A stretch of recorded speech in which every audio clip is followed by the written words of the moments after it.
हरिश्चंद्रगड हा महाराष्ट्रातील सर्वात प्राचीन आणि भव्य किल्ल्यांपैकी एक किल्ला मानला जातो.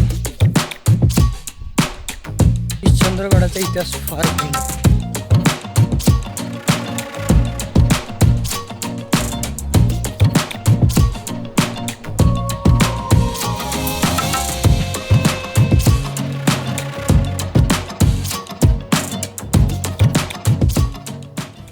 Day 2 of Harishchandragad Konkan Kada camping. Harishchandragad हा महाराष्ट्रातील सर्वात प्राचीन आणि भव्य किल्ल्यांपैकी एक किल्ला मानला जातो. हा जो किल्ला आहे तो नाशिक आणि अहमदनगर या जिल्ह्याच्या बाँड्रीवरती सह्याद्री माउंटेन रेंजमध्ये जवळपास 4670 फीट हाईटवरती.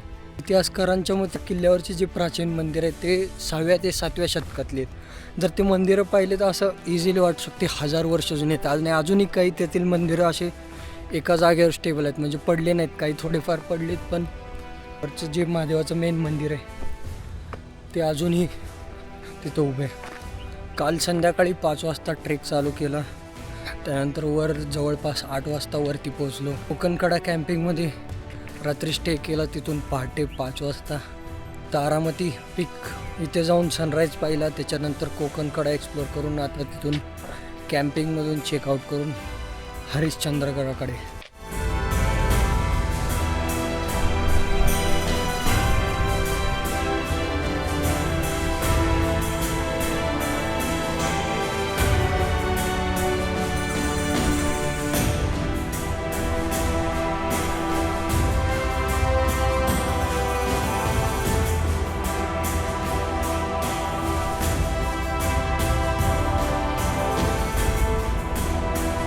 या मंदिर कॉम्प्लेक्समध्ये असं थंड पाण्याचे कुंड आहेत.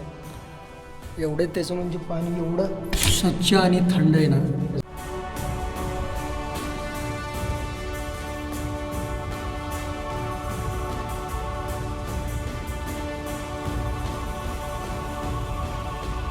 पूर्णपणे ब्लॅक रॉकमध्ये या मंदिराचं आणि या पूर्ण कॉम्प्लेक्सचं स्ट्रक्चर हे डिझाईन केलं.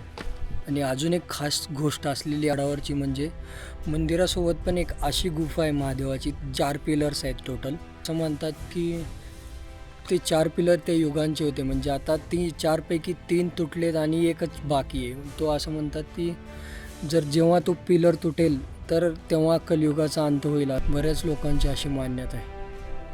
त्यामुळे काय खरं काय.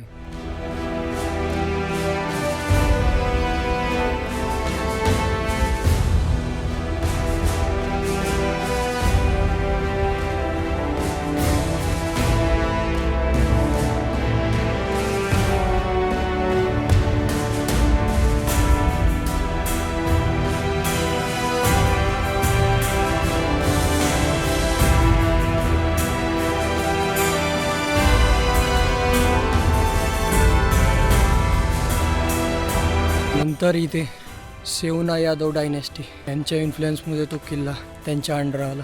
नंतर अल्लाउद्दीन खिल्जीने जेव्हा 13व्या शतकात आक्रमण केलं त्याच्यानंतर मग हा किल्ला, याच्यासोबत देवगिरी असो, रामशेज, हरिहर, हा हरिश्चंद्रगड, इतर बरेच किल्ले खिल्जीच्या ताब्यात गेले.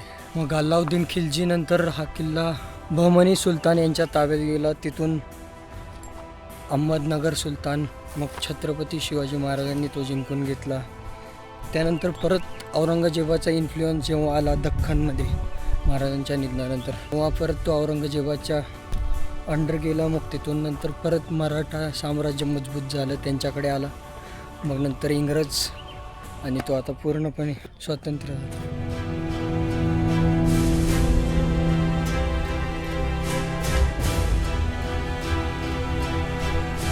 मंदिरापासून 500 मीटर जवळजवळ एक केव्ज आहे. ती खाली पाणी आहे.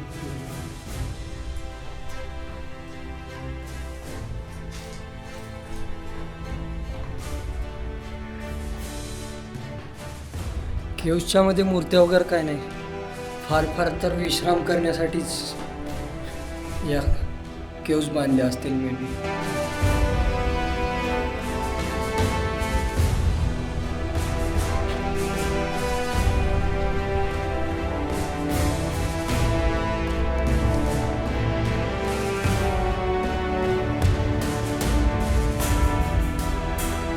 ह्या साईडला एक क्यू दिसते.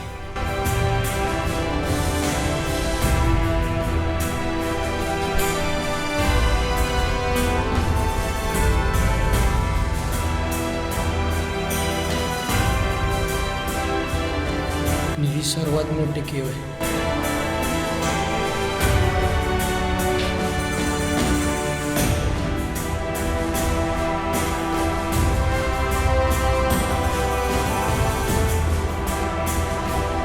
इतर सीझनमध्ये एवढे क्लिअर व्ह्यू नाही दिसत, पावसाळा असो हिवाळा असो ढग येतात त्याच्यामुळे. पण आता ऑफ सीझन आहे त्याच्यामुळे व्ह्यू असाच मस्त दिसत होता कोकणकडा आणि तारामती पीकवरतून.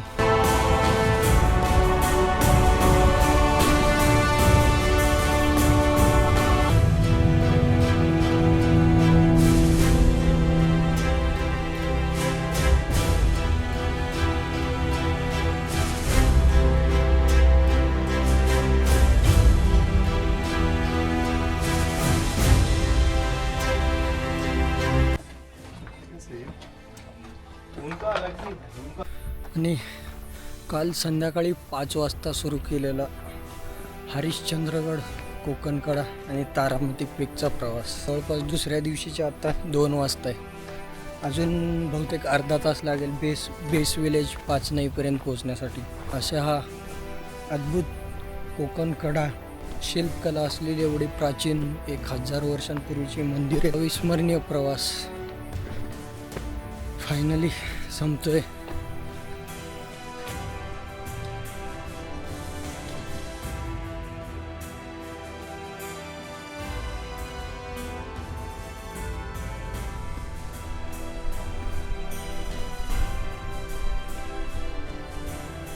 ओव्हरऑल एकदम बेस्ट एक्सपिरियन्स होता.